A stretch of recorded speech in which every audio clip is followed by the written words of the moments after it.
probably by April 15th. I was getting ready to say, I hope by April 15th, but I must select a different word. But by April 15th, we want to have a strategic overview for all the board members. And in that strategic overview, Ms. Johnson, it pulls all of these things together. And you're going to hear 2 presentations from now about the human capital reform, and that fits into this as well. And the turnaround, this all fits, and that strategic overview is really designed to bring all of these things together. To say at the end of the day, here is what it is we're attempting to focus on in our system, so that the activities and the work of everyone in our system is focused, it's intentional around what our stated goals are. And we think that graduating a student ready to move into college or into a career is one of the primary goals. So by April 15th, Ms. Johnson. It's a text, it's a white paper, yes. Thank you, Ms. Durant. Thank you, Madam for Chair. your hour and a half of answering questions, which we needed though. Dr. Height, that brings us to the next presentation, and we have 2 more to go. Yes, ma'am. Dr. Ed Ryans is going to walk us through the next presentation.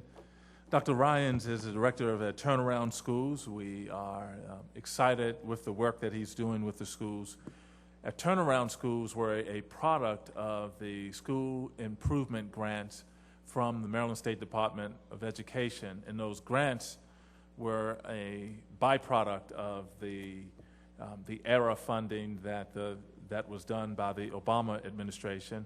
And if anyone has heard the Secretary of Education or the President, one of their focuses is really looking at turning around the lowest 5% of the schools in the country. And Dr. Ryans has been working with 4 of our schools that are doing some very exciting work.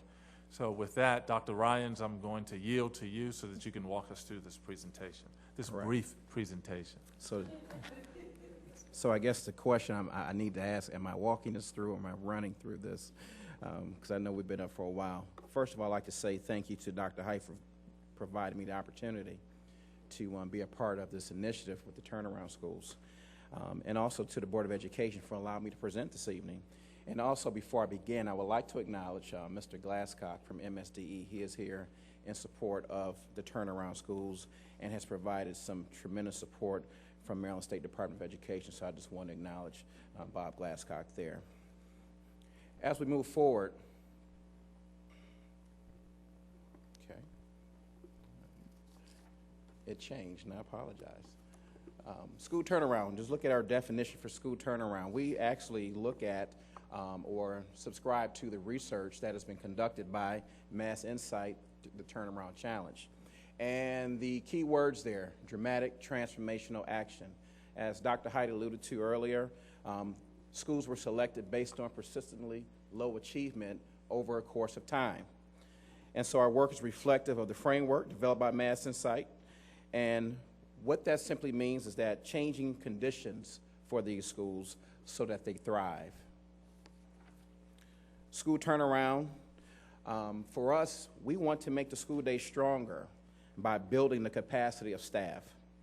We are really looking at every child and what we can do for children during the day, not after they leave. Right now, we're working with the Teacher Leadership Office. Coaches are making classroom visits and providing recommendations to improve teacher skills. The Office of Staff Development is providing classroom management, training, and cooperative discipline techniques in direct response to the needs of our teachers, based on the data from the observation process. Moving forward with classroom management underway, building instructional capacity is our focus.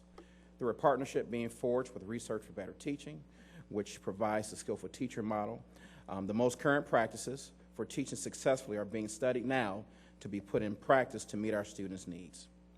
We believe that middle schools are an important time to attend to our students' social development. In year 1, our schools have built or rebuilt their parent groups. We need to support these school-based groups.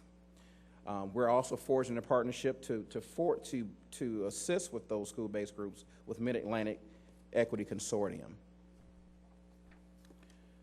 So when we look at our school turnaround framework, we look at 3 areas: a readiness to learn, readiness to teach, and readiness to act.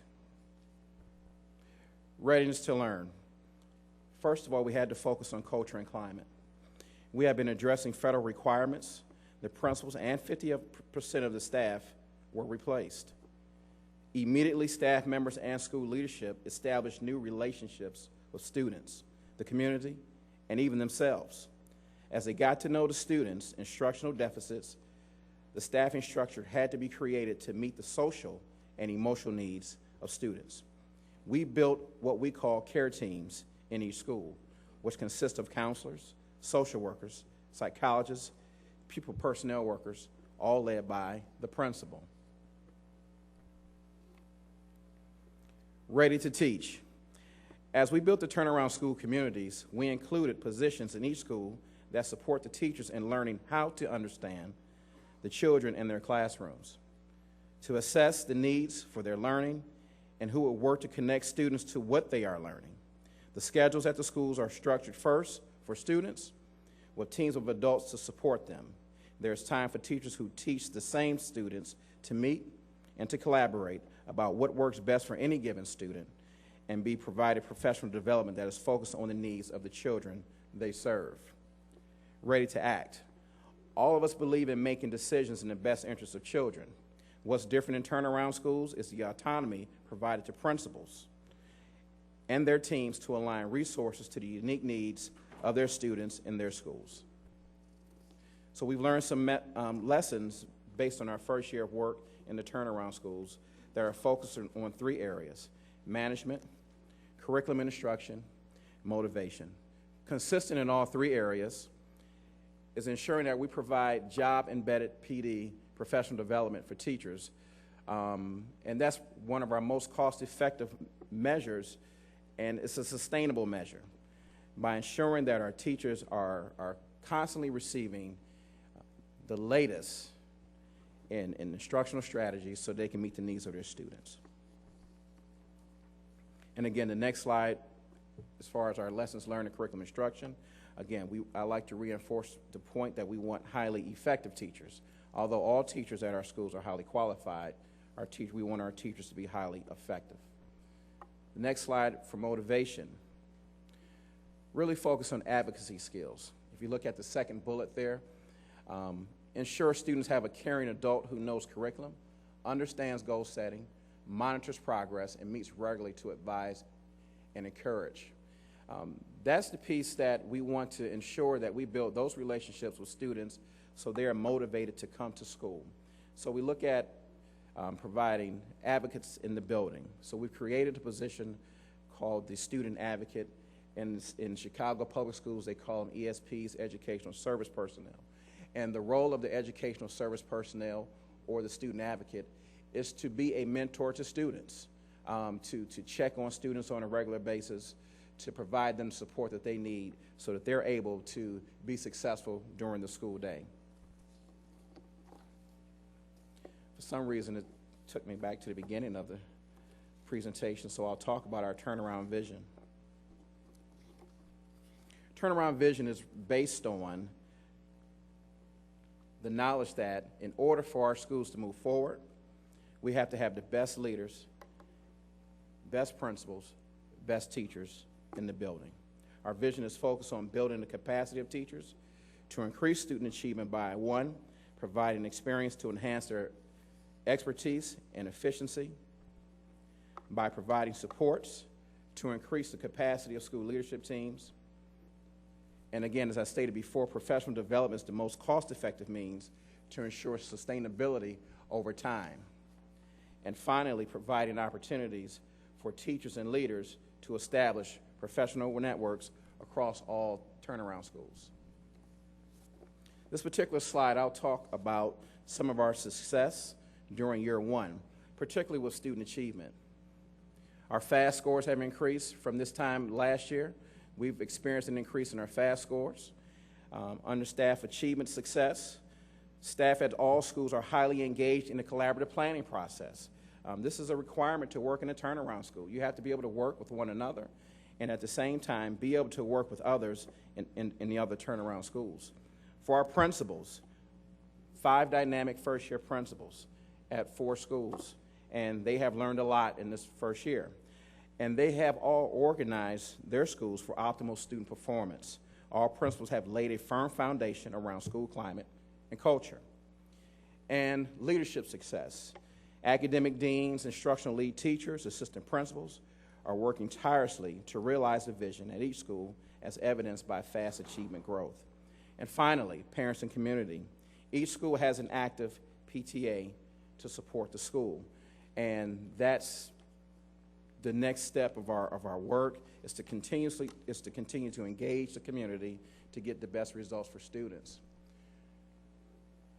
What I have here is a performance planning model, which we call the focus interaction cycle, and how the work moving forward we will support turnaround schools. In the middle, you see the school is the focus of our attention, supported by 3 entities: the Breakthrough Center from MSDE, Central Support Team that's led by members of Exec Cabinet, and also members of the steering committee who represent different offices within Prince George's County. What we do is go into the schools, and the term that we use is push in. We push into schools to diagnose and identify root causes at the school level. So there's a certain level of interaction that needs to occur at the school level so that we understand how to help them. So it's not us coming in saying, you have to do this, but it's us going to the schools asking, what can we do for you? Based on that conversation, based on listening to members of the school level leadership teams, developing a plan of action to assist. And the unique thing about it is that once we implement the plan and we monitor the plan, we do not allow that idea to die. Those topics actually recycle themselves so that we are able to revisit those topics to ensure that, one, we stay on top of it, and that we actually are in a cyclical process to ensure that, one, the root causes are not repeated, and if there's an issue moving forward, we develop a different mechanism to address those areas. So this is a cyclical in process, but at the same time, we want to ensure that we don't lose sight of the school and the school's needs. So this is our model for providing interventions for schools. This slide really talks about our system of supports for turnaround schools as we organize into teams. It starts at the school level and branches out to the support that we're receiving from the Maryland State Department of Education through the Breakthrough Center. So we look immediately at the turnaround schools. Again, I mentioned before the CARE teams, which are our student support teams. Those teams work directly with students to help students cope with some of the socio-emotional issues that they face with on a daily basis. The instructional leadership team, consisting of the academic deans again, instructional leadership, the principals, those instructional leaders in the building who drive instruction every day, and also the turnaround administrative leadership team, which we're in the process of building for next year. In Prince George's County, central support, again, as I mentioned before, are those representatives from different offices that provide direct support to the turnaround schools, my office, and again, we're building that office so that we provide additional supports next year, and also members of the steering committee, again, who push into schools to provide support. The Maryland State Department of Education, through the Breakthrough Center, has offered support in a number of ways. One, through reading and language arts development for teachers, mathematics, and we just had a meeting yesterday that was arranged by Ms. Karen Lynch regarding student services. And so some of the work that we'll do this summer, we'll be planning for next year to really make a greater impact on the work that is happening in the schools now. So a part of the summer work will include reading, language arts, mathematics, and developing protocols for unit assessments to include diagnostics, intervention at each unit level, and also those assessments at the end of each unit. So that's just a small snapshot of what we'll be doing over the summer in preparation for next year.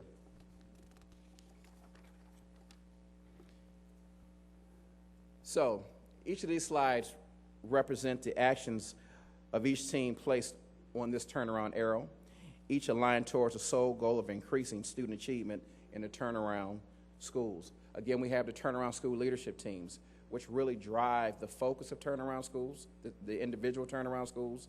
They work with the principals, the individual school principals, to really impact student achievement, to drive the change that is needed so that those schools thrive. The turnaround zone team, again, consisting of myself and adding 2 additional people at a minimum to be able to support these schools on an ongoing basis. The central support team, that's been my mechanism for being able to provide information, to share data, so that we receive the consistent support from the district. And as stated before, MSD Breakthrough Center provides support in the areas of reading, language arts, mathematics, student services. So our partnerships. This year, because of the need to help students with mathematics and particularly foundational skills, this year we partnered with university instructors to assist us with our interventions for math success this year. The next 3 are our most pivotal, our most important as we move forward. Mid-Atlantic Equity Consortium will actually help us, one, providing us professional development and also sustainability in engaging families. We know that this work is not possible unless we have the support of parents. And so Mid-Atlantic has partnered with us to a full-scale partnership, one, to conduct a comprehensive needs assessment to see exactly what it is we need at the turnaround schools to really engage parents and to make sure that family engagement is a meaningful experience so we get a better results for students. The Breakthrough Center has been phenomenal, and I've mentioned them several times, because they have adjusted their approach to meet the needs of the schools. Looking at student data, working with us really on a weekly basis, they have been phenomenal in making sure that the services that they provide, again, are connected to our vision and connected to the success of students. And finally, Research for Better Teaching. We believe that this will be the most important partnership that the turnaround schools will have with providing the skillful teacher approach to instruction and also the skillful leader approach to instructional leadership. So we will have a visit from the members of Research for Better Teaching, RBT, on April 28th and April 29th, where they will actually go into our schools, observe classes, and then provide a menu of sorts so that we can choose moving forward for the next year. And finally, I end this slide with them saying by Marcus and Nurius in their conceptual framework, educating for possibilities, what others are now, I could become, and that's characterizing the work that we're doing this year, is that we will be high achieving schools. We've made some gains this year, and we look forward to making dramatic gains in the future. Thank you. Thank you, Dr. Rines, for that presentation. Dr. Height, do you have anything to, Mr. Arm, did you have anything before I go to board members' questions? No, ma'am. Okay, Mr. Armwood? Thank you for your presentation. My question goes again to this year's budget. I've visited a couple of turnaround schools, and other schools have this similar question. And how staff cuts are allocated. I understand our staff cuts are driven by formula, but several turnaround schools, or the 2 in my district that I have visited so far, have a high percentage of first-year teachers. And they're trying to build their culture. They have effective teachers, and the fear is they're going to lose that. In addition to that, they have some particular programs that they might have implemented where in other schools also, where they're afraid of losing those support or specialties in their schools. Do we have any way to take those concerns in consideration besides strictly by the formula? I can answer this, Dr. Height. So if we were to do the human capital plan tonight, one of the things that you would have heard is that Our goal with human capital as a system overall is to recognize great performers, to grow good performers, and to exit low performers. To the extent that you can exit low performers after you've attempted to try to assist them, then you're going to further mitigate the need to reduce at the lower ends of seniority in terms of the kinds of teachers that you're talking about, many of whom came from Teach for America and other sources. So when we are fully developing that human capital plan and we have an evaluation and performance management system that is more robust and helps us to do that, I think we're going to be able to see a lot of change in that area. Unfortunately, with the scope of the reduction in force this year and state law and collective bargaining, we do not have an exemption for turnaround schools. So those seniority rankings will take into account the years of service of all the teachers in those buildings. I will say, however, where we do have some latitude, where we can make choices to pull from other schools that are not so high needs, and we can allow the turnaround schools to have some choice about who does go there, who is retained there, we'll do that to the best of our ability. But unfortunately, right now, state law, with the way it works in the state of Maryland and our collective bargaining agreements, we do have to respect seniority within the area of certification. But any leeway that we have to assist these turnaround schools, and I hope that Mr. Glasscock from MSDE agrees with this, that all year long where we've been able to have any leeway with staffing and giving special attention to turnaround schools, we do that, and we'll continue to do that to the best of our ability through the reduction. Okay. Another question is, I've heard mention of Teach for America. Teachers are good, I'm not disputing that, but they only have a 2-year commitment. Have we moved away from Teach for America? We were already contractually committed to Teach for America at the time the turnaround schools came online. We also got the news that the turnaround monies were going to be coming to us rather late in the year last year, so that it was not ideal for these principals. As a matter of fact, some of the staffing decisions had to be made before the principals were selected, so we were a little bit behind the 8 ball. And Dr. Arbogast and I have always talked about this is the year where we can actually make up some of that time because we have the ability to plan ahead. So one of the decisions we made last year, given the lateness of the turnaround schools coming online, was that we were already contractually committed to Teach for America for a number of teachers. And so we tried to put them in co-teaching situations in the turnaround schools where they were not necessarily alone, but could be paired with more veteran teachers so that they were getting some coaching. And Dr. Arbogast, I don't know if you know the numbers, but I've talked to quite a few of the Teach for America teachers in those schools who want to stay, who are committed to staying beyond the duration of their Teach for America commitment. These are highly committed teachers and have sort of found their niche in these schools, and where we can pair them with more veteran teachers and give them that kind of support, I think we can keep them here longer. But that was the rationale behind putting the TFA folks in the turnaround schools last year, where we could give them some additional support. And my last question, regarding school improvement and the supports they receive, the cohort model that we're using, I've been told that the cohort model was used in the past but was not considered particularly successful, and the principals have expressed a concern about support and have, especially losing data, what do you call it, data coaches and those type of people. How are they going to perform a lot of these requirements that are coming down from the state? Well, if I can just address that. Yes, sir. Actually, starting tomorrow, I'll be visiting each school to conduct performance planning sessions, actually around scheduling, staffing. And the great thing about the grant is that there's some flexibility.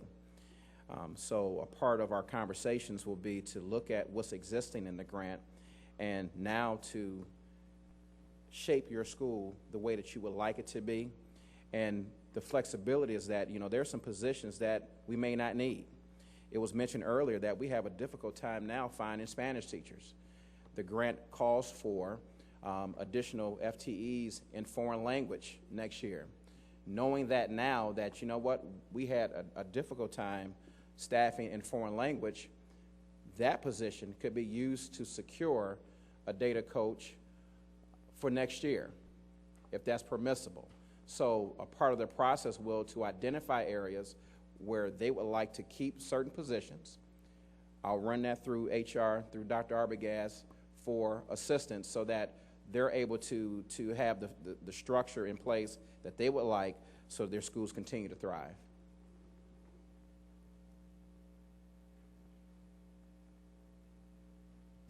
And what is the history of the cohort model? Hey, Ms. Armwood, could you say more about the cohort model? You're not talking about the cohort model for graduation, right? No, I'm talking about cohort where teachers, principals rather, support each other in a cohort. I believe that was a word you used in a discussion one time where for school improvement purposes and turnaround purposes, the principals would support each other.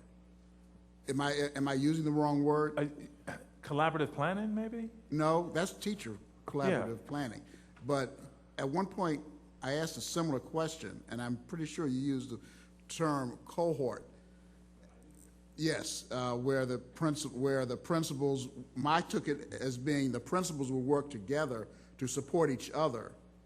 Well, that happens. That actually is happening now through our structured meetings together. The 5 principals are very close. We don't call it a cohort model. It's really a part of the professional network that actually extends past Prince George's County. We have 3 principals who are part of New Leaders, New Schools. So that's a network that they are able to tap into. We visited Chicago Public Schools in December, and we visited the turnaround schools to really get some insight on the work. And so we have a network there where we're able to call upon and get ideas, and we're also planning a trip for district level leadership. Because this is our first year as a district engaging in turnaround work, we needed to build our capacity as well. And the same things that we're doing for principals, we're going to do for district level leadership so that we're all highly competent and to move the work forward. So this particular group of principals, I can say as a cohort of individuals, they do an outstanding job of bouncing ideas off of one another. Our small meetings in which we talk about different topics related to school, they help one another. They have visited one another's schools to get some insight on how to do things, best practices. And we're also going to visit other schools in the state of Maryland, particularly around topics that they're interested in. Some of those topics are single gender classes, STEM, working very closely with MSDE on getting the appropriate models for STEM, looking at humanities classes with our current budget crisis. We may have to combine English and social studies. And so there are models out there that we're going to continue to investigate and use the resources based on the network that we have right now. And Mr. Armwood, if I could add to that too. The area assistant SUPs use cohorts of principals as a way to provide professional development. So rather than meeting with all 45, they'll break them into smaller groups. In addition, with our Race to the Top funding, we're looking at creating, through school leader networks, professional learning communities among small groups of principals. So it's a strategy that we're proceeding with. Even in a declining budget, we still think this is really an excellent way for principals to learn from each other. Mr. Burrows. Mr. Ryan, thank you for the work that you do. My first, question, it'd be, it would be very helpful for me if I actually had some data to see. Sure. So I know you take FAST tests, or I'm not sure the exact name of the test. And I can actually send that to you. Thank you. To all the members. Thank you. Okay. Because I think it would be helpful for us to see. Sure. And August we were here, and now we're in March. Sure. Just to see a progression. And secondly, with your community partnerships and outreach, how does that look, and what exactly are you doing, and what contacts have you been able to make? Each school looks different as far as community partnerships are concerned. I believe the school that has the most participation from the community is Benjamin Stoddard. They had a community day 2 Saturdays ago, 2 or 3 Saturdays ago, and had widespread participation. What I will say is that in the area of family engagement, community partnerships, we have to do a better job collectively. And so that was one reason why we partnered with Mid-Atlantic Equity Consortium, because that's what they specialize in. Right. And they can teach us how to do it, again, sustainability, so that once the grant ends, we know how to do it. Mm-hmm. We'll be able to sustain those partnerships. For the first year, we really focused on partnerships to build instructional capacity. That's the most difficult challenge for us the first year. Again, we replaced the principals at each of the schools, at least 50% in the staff, and in some cases up to 85%. And so the first challenge was to really build a climate and culture around instruction. Right. And so that's what we focused on. And so now moving forward that we have a pretty good grasp on school climate and culture, we're getting better every day. Now we can start to forge partnerships with community partners so that we can continue to work.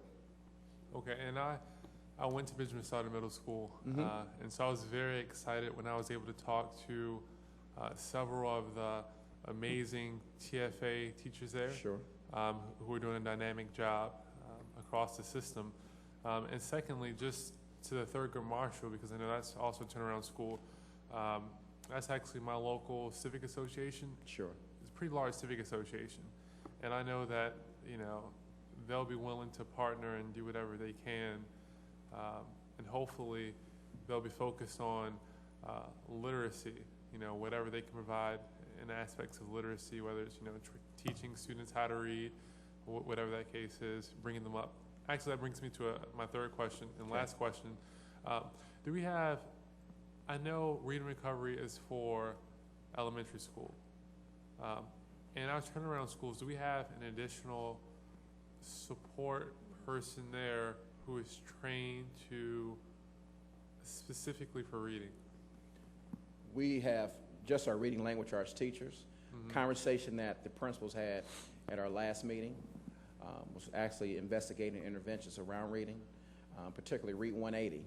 That came up as a possible intervention for our low-level readers. And so we're still investigating that to get to the principals so they can make decisions now on how that will look next year in their schedules. Is there data to support that reading 180 is actually effective? I know. But that was one of the areas that they Okay. mentioned. So we're actually looking at several areas. In my experience, when I was a high school principal, it was a tremendous program for those students that were enrolled in the program. We saw students' grade proficiencies increase. Those students who completed the readings and completed the assessments, the exercises, and a part of the Read 180 program is that students actually read. Right. So the classroom is set up differently with sofas, carpets, so that students are reading. A part of our work with MSDE is providing teacher strategies so that we can motivate students to read. So ingrained in what we do is trying to motivate students to be better readers, but again, for some students, they need additional interventions to increase their capacity in that area. Okay, thank you. And I would also like to talk to you, I guess, offline about a few things in regards to literacy and community partnerships in the turnaround schools. Yes, sir. Thank you, Mr. Burrows. Ms. Johnson? Thank you. Just kind of generalized things, Dr. Ryan, because again, these are wonderful discussions that cannot just be temporary. They are long and they're very deep. What I'd like to know is, and Mr. Burrows began to touch on it, about data that you're already collecting. Yes. We would very much like to know, what do you know, and is it working for the time period of that we've been in this? The other is, as you well know, that the schools that have been designated as turnaround schools are in communities that are also of great need. And what I'd like to know is, not necessarily tonight, but in Okay. general, and get regular reports, is what are you doing about the dynamics in the community that surround the schools? Sure. And how is that community getting the resourcing, not only physical things you can buy, but some of the issues have to do with the educational level of the community members themselves. Sure. Because they were not successful in school. Therefore, there is a disconnect for how they can effectively work with their young people to understand. And you know about the Harlem Children's Zone. Yes. And Dr. Height has mentioned looking at how do we create promise zones. So I see these as connected, and I would like for the turnaround schools and the discussion about that to get regular reports about how are we creating that kind of dynamic. And lastly, within each of the schools and the work that you do, what are you looking at in terms of being able to support, either through grants or whatever, ELO, extended learning opportunities, it's extended school day, extended school year? Because in other places in the country where they are showing some level of success and are beginning to amass data on, yeah, this is how we can do it right, Extended learning day. it is highly desirable to have extended learning opportunities for students during the day, during the year, Sure. into the summer, Right. especially in the summer. And many of those learning opportunities extended for students also include reach out to bring parents in. Because if you don't bring the parents along with the children, Won't happen. what happens when they leave your building in the day?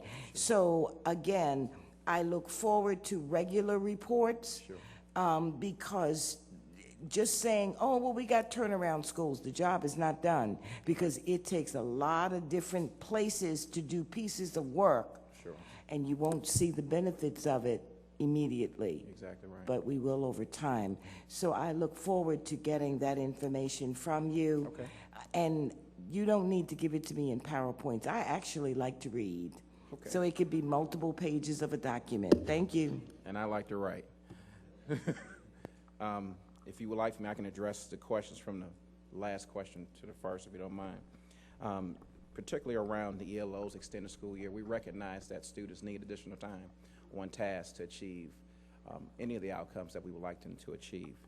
So we do have ELOs in place right now, but a part of our planning right now, when I alluded to earlier about what is your school going to look like, the grant stipulates, based on what we wrote last year, in August Academy for Students. That's only 1 week, but there's a pot of money that's sitting there that principals now can use so that they can now begin to develop a summer program. So I know some schools, particularly Benjamin Stoddard, they wanted to, Ms. Garner wants to do an algebra program to accelerate some of those students. There may be a program to accelerate some of those students who are struggling, as we want to move them into high school, give them a structured program so that they have what it takes to move into high school, some skill development. So we recognize an extended day, an extended year as a part of that process to get students where they like to go. When you speak of the Harlem's Children's Zone, particularly at Drew Friedman, so that's one of the communities that have expressed the America's Promise proposal. But one thing that we've done in that particular area is that we've met with all of the communities that feed into Drew Friedman Middle School. And so our plans this summer, working with Mid-Atlantic, is not to even have meetings at the school, actually have those meetings at the apartment complexes. So we've worked closely with Elsie Jacobs, and she's arranged that just so we now have an opportunity to repackage our vision and take it out to the community. Because we know, as you said before, some parents may not have been successful in school. We're not going to use that against them. We want them to understand that we can't move forward unless we have your full support. So again, recognizing that deficiency right now, we've partnered with Mid-Atlantic so that they can, one, teach us how to do it, so that we can continue to do it. So Mid-Atlantic will be with us for a minimum of 2 years. so that we work closely with them as they work with us to better impact the work that we do with the communities. Resources at the school level, again, we use the grant money, and there's flexibility as long as we write the amendments to support what we're doing. And again, a major part of the grant is to provide principals the flexibility, the autonomy to make those decisions. And so the way the grant was written, the schools look similar, but we know all 4 schools have distinct needs. And so now the principals have an opportunity now to address those distinct needs so that although there'll be some commonalities among 4 schools, with Research for Better Teaching, with Mid-Atlantic Equity Consortium, there will be some distinct initiatives going on at each school to serve their particular populations. And as far as the regular reports, I can definitely do that, and I will make sure that I begin to send that to you all as well. Thing I would like to suggest is that in doing that work, looking at our community colleges and any others, our evening high school, and dealing with the parents and what might be their own educational desires and skill set building, and see about partnering with them to bring in how to use a computer, how to do this. Maybe they didn't learn to a parent didn't learn to read, but bringing in educational opportunities that essentially they can do side by side with their children. Yes, ma'am. Thank you. Thank you, Dr. Ryans. All right, thank you. That concludes the questions that board members have on the Turnaround Schools presentation. I wanted to add, I'm not sure if we even had the opportunity to really welcome you to this new role. We know that the people at Friendly still miss you, by the way. So congratulations if I didn't say it the last time I saw you. Dr. Height? Thank you, Madam Chair, and to Dr. Ryans. Thank you for the presentation, Dr. Ryans, and that's the way we typically welcome you to the system. Great job. Madam Chair, I would like to pull item 6.3, Human Capital Initiative, that presentation, and postpone that to, or reschedule that for the next public meeting. Why would you do that, Doctor? I'm just kidding. Okay. Okay, that's your prerogative, Dr. Height. We can do that. Great, then that moves us to budget consent Okay. agenda, and 2 items on budget consent, items 7.1 and 7.2. Okay. Okay, colleagues, that would be the Move to budget. accept. Thank you, Ms. Beck. Thank you, Ms. Waller. It's been properly moved and second that we approve the budget consent agenda items, which is 7.1 and 7.2. All in favor? Aye. Any objections or abstentions? Seeing none, motion passed. Thank you. The next items are the regular consent items, items 8.1 through 8.5, and they include 4 proclamations: Earth Day 2011 proclamation, proclamation commemorating April 2011 as National Autism Awareness Month, and specifically April 2nd, 2011 as World Autism Awareness Day, proclamation commemorating Mathematics Awareness Month in Prince George's County, and proclamation commemorating as School Library Media Month in Prince George's County. Thank you, Dr. Height. Colleagues, that would be items 8.1 to 8.5. Ms. Johnson? Just want to commend Dr. Whitehead, Dr. Arbogast on 8.1. Phenomenal textbook. Phenomenal. And I have written you a note on the transmittal form, but I didn't want this evening to go by without saying that. So I will be contacting your office to talk with you about ensuring that the online piece of this does happen. Phenomenal. Thank you. Ms. Johnson, thank you for the compliment, but that doesn't come close to where Common Core is going to take us. So we have a long way to go. Okay, is there a motion on 8.1 and 8.5? Move to accept. Thank you, Ms. Beck. Thank you, Ms. Wallace. Been properly moved and second that we accept consent agenda items 8.1 to 8.5. All in favor? Aye. Any objections or abstentions? Seeing none, motion passed.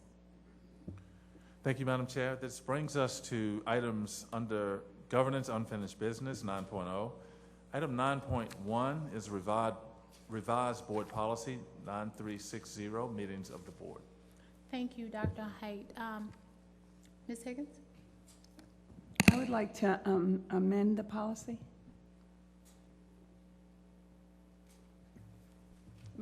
Should I talk? Sure. Okay. On page 6, on the section quorum and adoption of formal action, I would propose that in the last paragraph, we delete the sentence, "It is the duty of all board members to be present at the business meeting unless his or her absence is promptly noticed to the chair." I'll be happy to give my reasons if now's the time. Well, we are in discussion, so you should So that would go be ahead it. and do that now. I think the intent of this sentence might be valuable, that we should all, perform our duties in a responsible way. My problem with this sentence is that it could get us to be vigilant about who gets up and leaves and comes back and what time. It could get to be, frankly, somewhat of a circus. It also could be that some people might be more vigilant when it's somebody who might be on the opposite side of an issue than. So if I think somebody might be voting opposite, then I may vote, then maybe I'll time them where they go to the bathroom or whatever. I mean, it could just really become an issue. Does that make any sense? I see people looking at me befuddled. No, I have a procedural question, I guess, to ask Ms. Harrison when she gets a moment. I'm done. I know we discussed this in the policy review committee. So it would be, I'm wondering, I suppose because we're in discussion, if that was accepted, we could still, well, if we were gonna approve this, we could still do that with those. She's making Or a will we have motion to to amend the policy, and essentially, you need a second. No, I understand that. And then discussion and vote, and then you can go back to the main motion and vote on it as amended if the amendment, We could still treat it as unfinished business, even though she's making that change. Yes. Recommend, okay, Yes. I just wanna make sure. Second for discussion. Okay. All right, any further, it's been properly moved in second. Any further discussion, questions, comments? Okay, so the motion on the floor is to accept the policy with the change. Read the changes. With the delete. With the elimination of that one sentence, which I think could Could you read it become into the chaotic. record again, please? My sentence? Yes. I suggest that we delete the sentence, "It is the duty of all board members to be present at the business meetings unless his or her absence is promptly noticed to the chair." And Madam Chair, Page what you would be voting on is this Page motion to amend first. Right. And then, after that, you have to go back to the main motion. So noted. I hear some rumbling, so it sounds like board members aren't clear what part that is. It's, Let's see. Oh. It's the last paragraph, it's in the last paragraph in the section, quorum and adoption of formal action. It's in the middle of that last paragraph in that section. It's on page 6 in mine, but maybe not, page 6. Can I ask for clarification? So you're leaving the right to vote is limited to the members who are actually present at the time? Yes, the way the attorney, Ms. Harrison explained that to me, that seemed fine. Of course, you have to be present to Right. vote.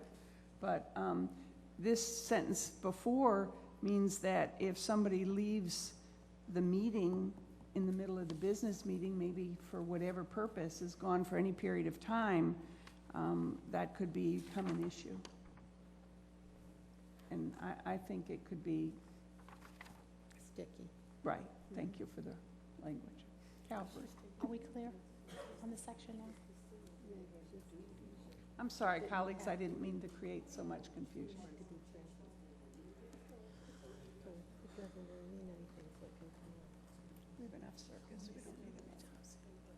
Okay. Mr. Armwood? I think the purpose of the whole discussion was to maintain decorum in the business meetings and quorum. I don't see where the phrase could, because this is straight out of Robert's Rules of Order, where the phrase, unless the board, let me get to the sentence.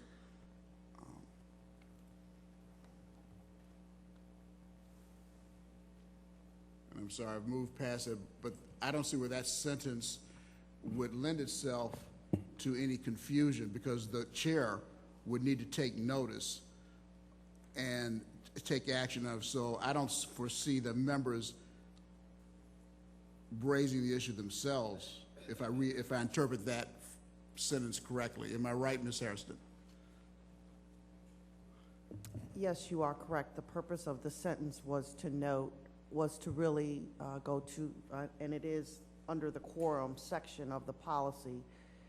It's intended to ensure that board members, the business meetings only, which is where you take your actions, not your committee meetings. It doesn't include any other sessions that you have where you're not voting. It is only suggesting that in order to maintain a quorum for business meetings and taking action on business items, that board members should be in attendance, and if they cannot be in attendance and they know that that could impact the ability to maintain the quorum, that the chair should be notified. And it is, as you stated, taken from Robert's rules. I think that the first sentence talks about quorum. This could be whether quorum is over quorum or not. I think the quorum issue is in the first sentence, and I guess I'm supposed to wait until somebody calls on me. That would be correct, Ms. Higgins. Okay. Did you say call? Mr. Burrows? Ms. Harrison, it says, it is the duty of all members to be present at the business meetings unless his or her presence is promptly noticed to the chair. My question is, if the board member does not contact the chair, for example, I can go out and go to the bathroom, that would be me not being here, physically right here. What this says is that I would have to notify the chair. I mean, this is what the policy says, right? Yes. Well, I guess that's how you're interpreting it. Right. That's not how I'm interpreting it, but if the board is not uniform in its interpretation of this particular sentence, then that would suggest it probably does need to be deleted. I find the sentence pretty clear, in my opinion, and because we have two different perspectives, I would agree that this sentence should be deleted. Mr. Harris? Call for the vote.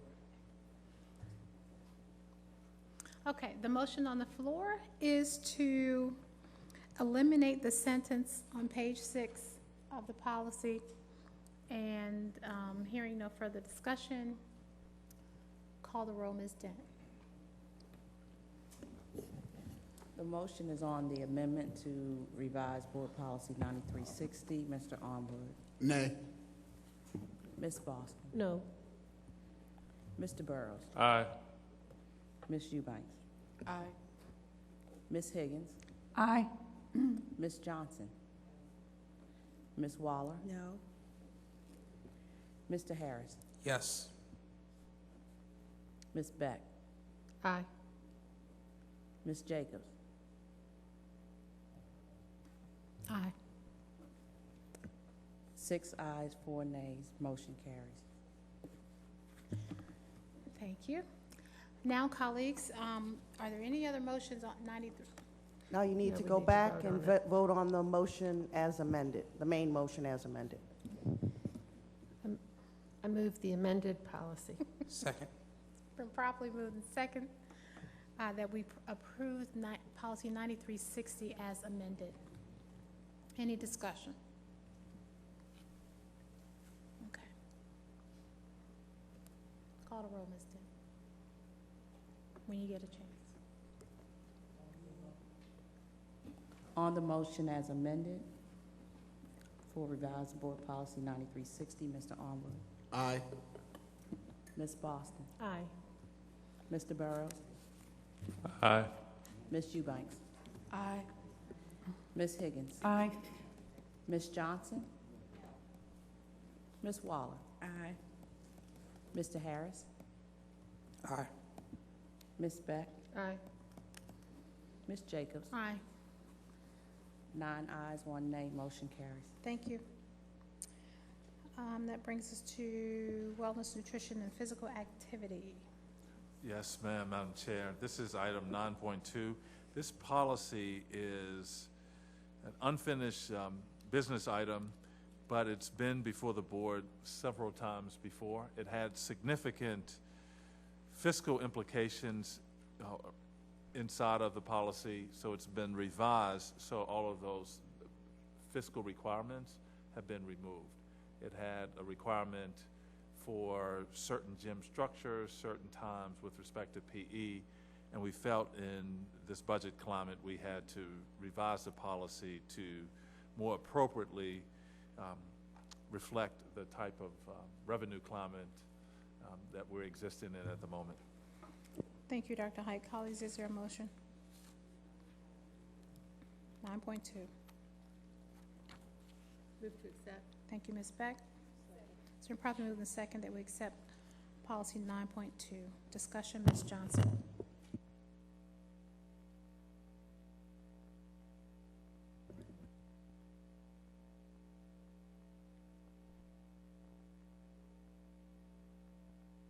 Looking at, if we're at 9.02, which is the wellness, okay, fine.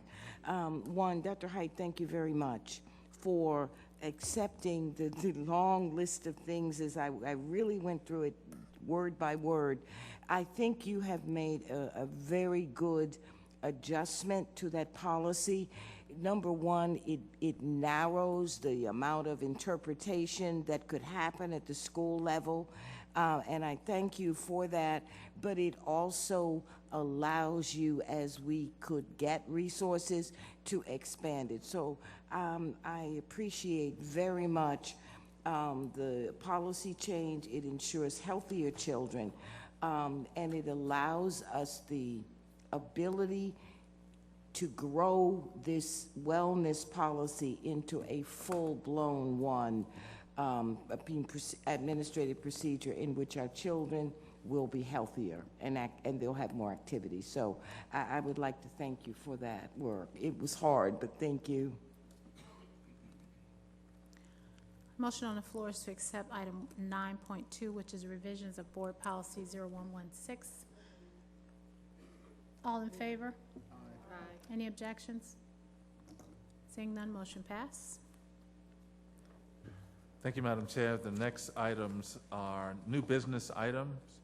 Items 10.2, revised board policy 8345. This is up for first reader, public comment and participation at Board of Education meetings. And I can read the next one. 10.3, the school year 2011-2012 school calendar. Thank you, Dr. Height.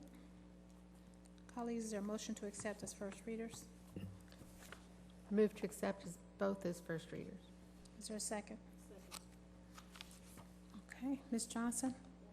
Very quickly, Dr. Height, I sent to your office a request to look at the possibility of moving our staff development days. Since it isn't a cost item, we may not be able to do it this year, but I will say to you that staff development, it has value spread across the calendar if we can do that. But the problem is I see the calendar more, or it looks more like it is a long weekend derivative here as to what happens rather than developing for the staff. So I am recommending, or did recommend, that the second week that we open, which is all teachers on duty, that we go to not the 4, but the 5th day through Friday, and that as you look at the staff development, which is the first go-around, that we begin to have systemic staff development that could be done by region, each of the regions in the county, where everybody is getting the same development, the same information, like if this were budget time. It is. What do they need to know about what their life is going to be like this coming year because of that? So I want our staff development to really be tied to the development of the district. And so I am recommending that you all look at how you do staff development and put it on both the front end and somewhere around the middle. But let's not look at it based on giving people long weekends. It is not helpful because people take off. Thank you.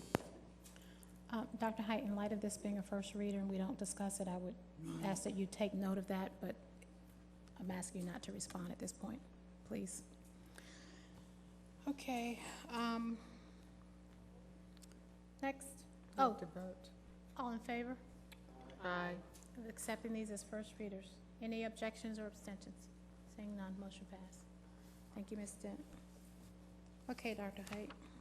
Next items are 2 emergency items, Madam Chair. First one is 11.1, Second Amendment to Employment Contract, Superintendent of Schools. Move to accept. It's been properly moved and second that we accept the emergency item 11.1 and 11.2. Any No. discussion? 11.1. 11.1. Any discussion? Do O2 separately. Dr. Hyde, I had a question on the retirement. We're not there yet. Well, where are we? Oh, we're on the first one. Oh, all in favor?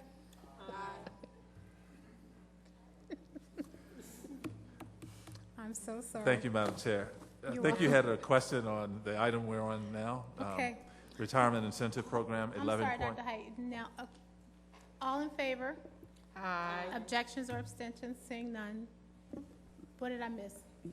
The student board member cannot vote on Dr. Height's contract. Oh, call the roll, please. Sorry. On the motion, Mr. Armwood. Ms. Boston. Mr. Burrows. Aye. Ms. Eubanks. Aye. Ms. Higgins. Aye. Ms. Johnson. Ms. Waller. Aye. Ms. Beck. Aye. Ms. Jacobs. Aye. Motion carries. Thank you. Now, thank you, Madam Chair. The next item is 11.2, Retirement Incentive Program.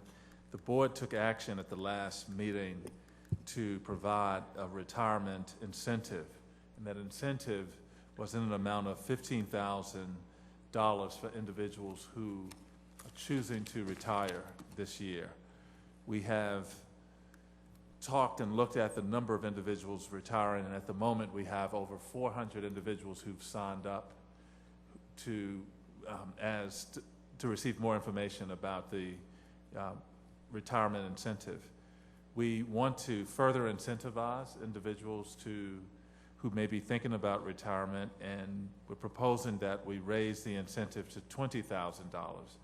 Now, that will be based on some criteria, and I'm going to have Mr. Stansky walk us through those criteria as we propose this new amount for the retirement incentive. Thank you, Dr. Height, Madam Chair, members of the board. So when we rolled this proposal out, we had we looked at the folks eligible to retire, and I think we've, to date, as Dr. Height said, we got over 400 applications, which is good.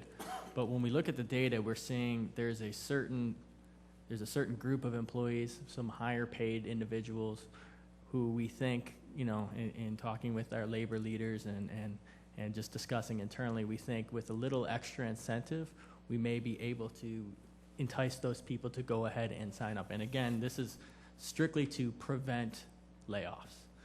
And so by adding the extra $5,000, we think we can get, the main criteria is we have to get at least an additional 100 applications, and those applications have to come from individuals who make at least $75,000 a year.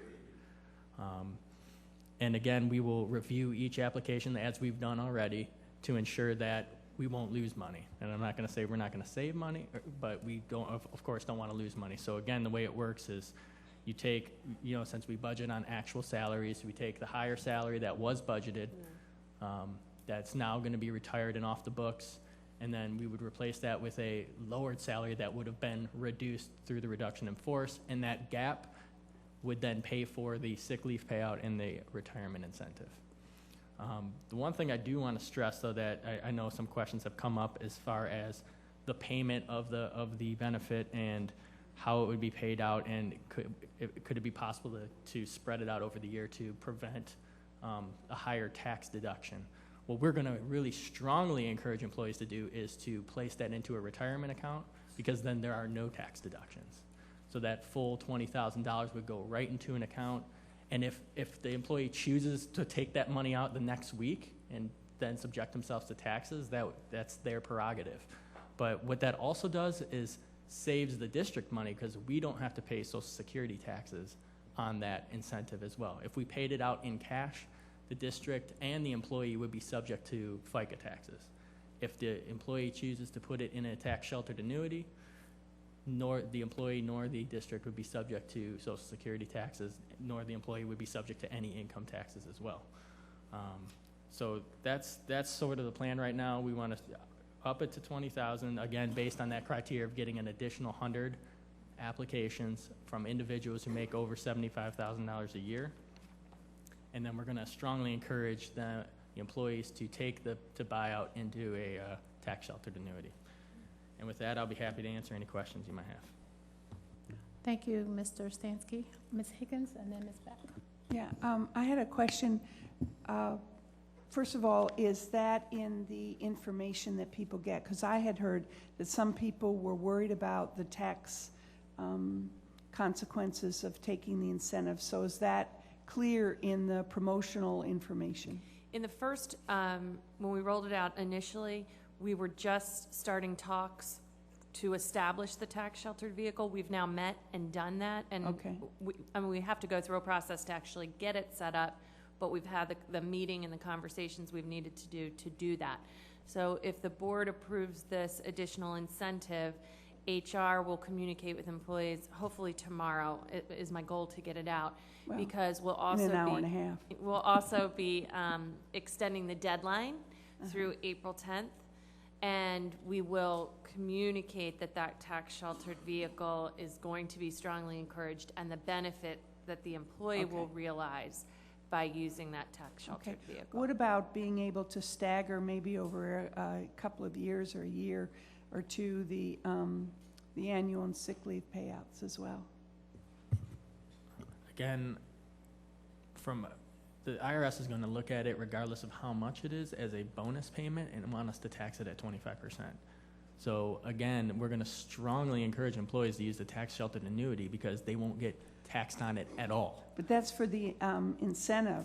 You're asking about sick leave. I'm asking about the sick payout. leave and annual leave payout. Can they do that over a period of a couple of years, again, to avoid tax consequences? Yeah, I mean, I think I think employees would have to, consult with their tax advisor on how the best to do that, but we need to discuss with labor as to actually using the leave payout to go into tax sheltered annuities as well, because again, it's a strong benefit to the employee because of the lack of taxes, and it does help the district too, because we don't have to pay FICA taxes on I that. just had heard that there were some people who had considered it and thought they were going to get hit by too many taxes by having all that come at once. So if we've looked to address that, I think that will help people make some of those decisions. We'll make sure in the information that goes out after the board takes action that we include that the vehicle's available for both of those payouts. Okay, thank you. Ms. Beck? So if we don't get 100, then it's moot. And the people who apply from tomorrow on have the option of the 15,000 or to pull their application back. Correct. Everyone actually has the ability to pull their application back until we say we're going to approval. So the way we've worded the guidance contingent on the board's action is that if we don't get those 100 qualifying applications, everyone who decides to remain in the pool of applicants at the approval point will just revert to the $15,000 incentive. And it's not limited to individuals making $75,000 or more. It's just we need 100 in that category. Exactly. Any additional applications are welcome, and we'll be looking at all salary levels and all units and make as many approvals as possible so long as we don't lose money. Absolutely. Right. Okay, thank you. So in the resolution, you have that an additional 100 qualifying applications from employees who make at least $75,000. But then you say that it's open for all applicants. Mm-hmm.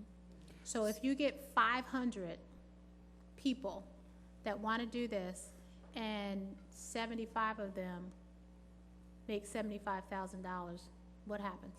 Well, that's where my background as a lawyer comes in and is helpful, because we've made the language broad enough that the superintendent has discretion to approve and disapprove based on being able to realize the savings or I guess not incur the cost that we want to avoid. So we can still, let's say an employee who makes $72,000 applies, and we can still make it work with the $20,000 incentive, we'll do that. But our goal is, where we've looked at the cost level, is that 100 making 75 or more. So we you might be don't- able to do it with 80, but we want the ability to pull back the increased incentive if we can't make it work. So you don't see that not having a cap at all could end up being cost prohibitive? No, because we've reserved discretion. Right. We could approve 100, or we could approve 800 or 1,000, so long as we can make the money work. Okay. Okay. And Chair, I would suggest that the resolution then include the discretionary language for the superintendent, that the board is giving the superintendent that discretion, because it's not in the resolution, which is what the board is approving, is the actual resolution. Well, I don't know how you want to do that, but the intent was not to undo any of the requirements or guidelines of the first resolution. So maybe they could be paired together, because the only change really is the increased incentive. All the other guidelines about having to get the retirement estimate and the other guidelines of the first resolution, if there's a way for the motion to pair the two together so it doesn't do away with the first resolution, that No, might be. I think you're misunderstanding. All I'm asking for is a simple statement as a K as to the superintendent. You have A through J, and a paragraph K that just simply states that the superintendent shall have complete discretion to approve what you just said, exactly that. That's all, just an affirmative statement. I don't know, but I don't think that's the only difference. In other words, I think I had language in the first resolution about this being completely voluntary, and some other language that was in that first resolution that you're reminding me of that I don't want to lose. Well, I'm sorry, does D address that when I think it does, where it says approval or denial is subject to the sole discretion of the superintendent of schools or the chief of human resources as his designee? That should cover it. And that would include as far as And it even the entire program, not just this initiative. Yeah, because I think D, it says consideration of all applicants shall occur in the context of budget reductions, et cetera, et cetera. So I think D should cover it.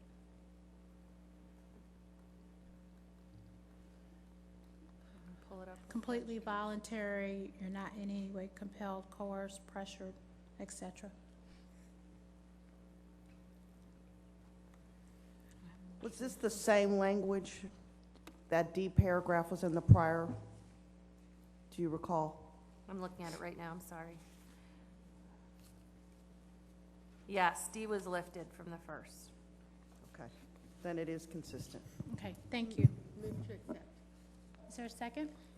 It's been properly moved and second that we accept the modified retirement incentive program, which increases the payout from $15,000 to $20,000.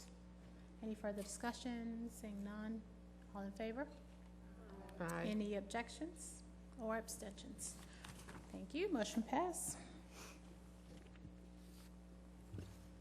Madam Chair, that brings us to public comment on non-agenda items. Thank you, Dr. Height. Colleagues, we have reached the point of public comment on non-agenda items. We have, first up, Ms. Kayla Hopkins, 9th grade student at Gwen Park High School, regarding budget cuts.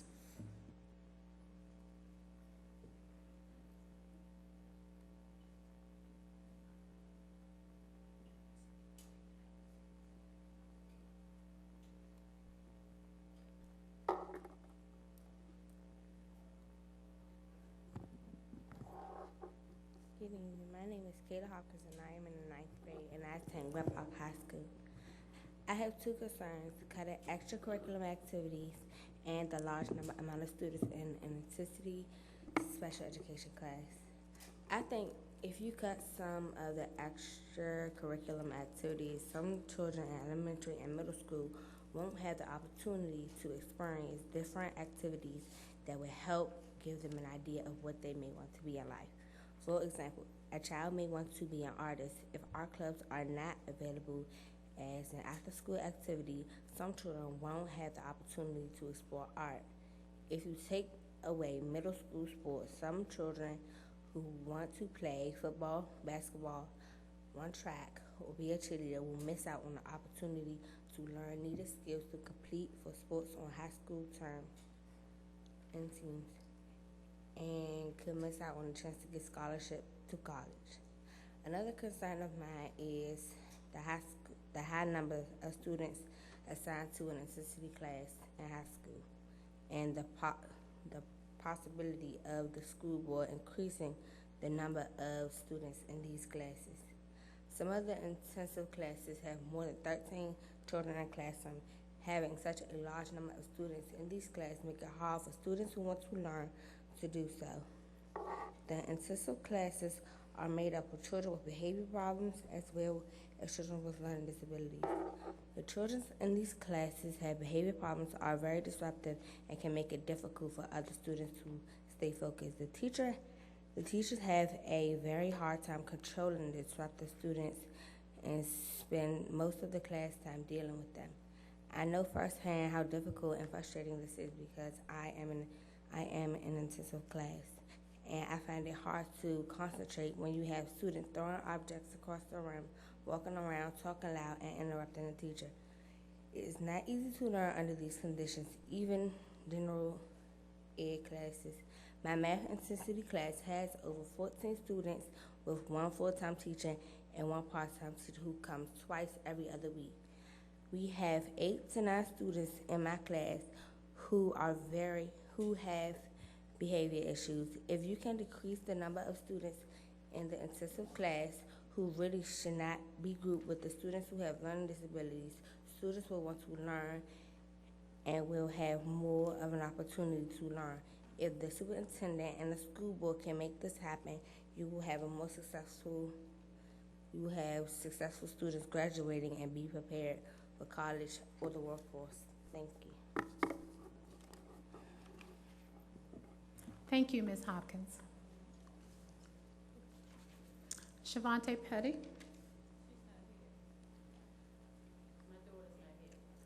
Okay, thank you. Bridget O'Neill.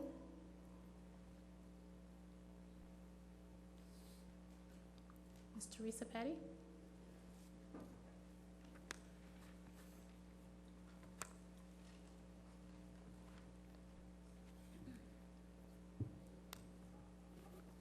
Hello.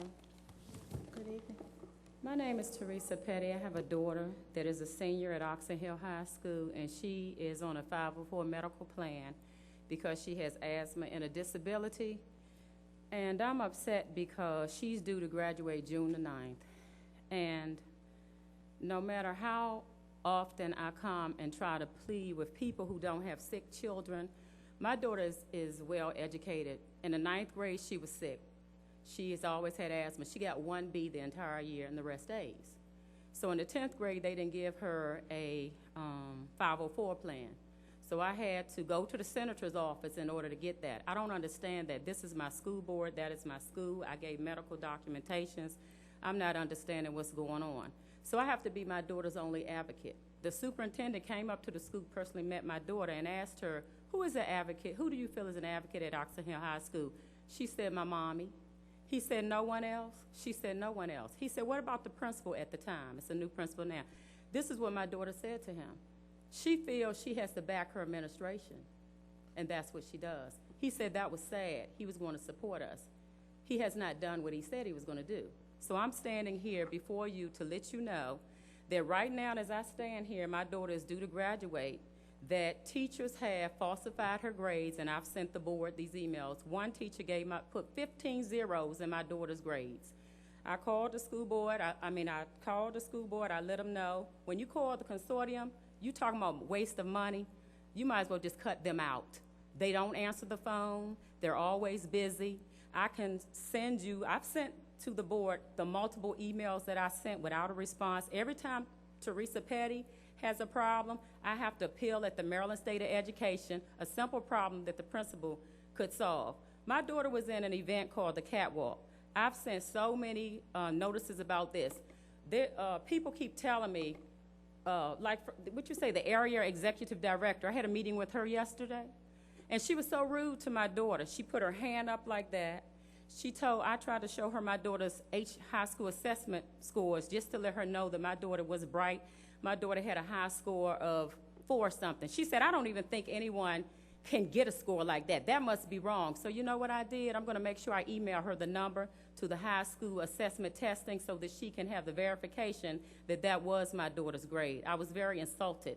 She told me she was giving my daughter a degree, a diploma, and my daughter should feel honored that she was getting it because the teachers gave my daughter her work late. She's on a 504 medical plan, so they're supposed to give her her work in 2-week intervals, and they did not do that. Because I did not trust the school, the counselor and I wrote down the dates that I received the paperwork because my daughter is debilitated. Do you know that when I had this meeting with the area executive director, Thank you, Ms. Petty.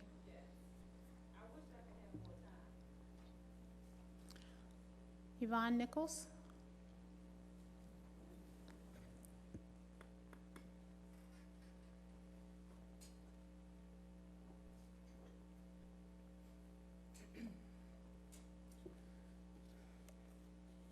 Good evening to the members of the Prince George's County Board of Education. My name is Yvonne Nichols. I'm the parent of 2 elementary school students that attend Perrywood Elementary School. I'm here this evening to discuss how the grading policy is being implemented in my son's class and the effects on his grades. Before I continue, allow me to express that the staff, led by the principal, are working very hard, and although we do not agree on this particular implementation of the policy, my children are very happy at Perrywood. They are learning, and the staff have worked with me as much as possible to resolve this matter. Unfortunately, as of yesterday, March 23rd, the principal has expressed that she is unable to get any information from the Curriculum and Instruction Office regarding my inquiry. The grading policy states that assessments consist of 50% of a student's final grade for grades 2 through 5. My concern lies with the validity and reliability of the assessments administered. For example, several of my son's assessments consist of 8 questions. That's 4 selected responses or multiple choice, worth 1 point each, and 2 short answer questions worth 2 points. With fewer test items, there's a much smaller range of scores possible. There will be no way possible for a student to earn an A on his or her test, even if they missed only 1 question. For some reason, I do not understand, his teacher, the department chair, and the principal feel that it's fair as long as there are several assessments administered. an 8-question test is fair. I do not agree. Each assessment, regardless of how often administered, should be valid and its contents reliable. Furthermore, I do not believe when the board approved this grading policy that the spirit of this policy will be interpreted in such a manner that eases the teacher's planning for grading while places students in academic jeopardy or disadvantage. This surely isn't the way children should come first in this county. As a parent, I realize that homework is 15% of my son's grade, but the majority of his grade is based upon what happens in that classroom. Right before progress reports were issued, my son had a D in his health class. This was very alarming for me because my son is an honor roll student. 1 week after progress reports were issued, his grade became a B. Should honor roll status for any student be determined by 1 week or one graded assignment? In order to truly assess what knowledge students have gained in the classroom, increase the number of test items administered to students in order to increase the range of scores possible and provide more validity and reliability.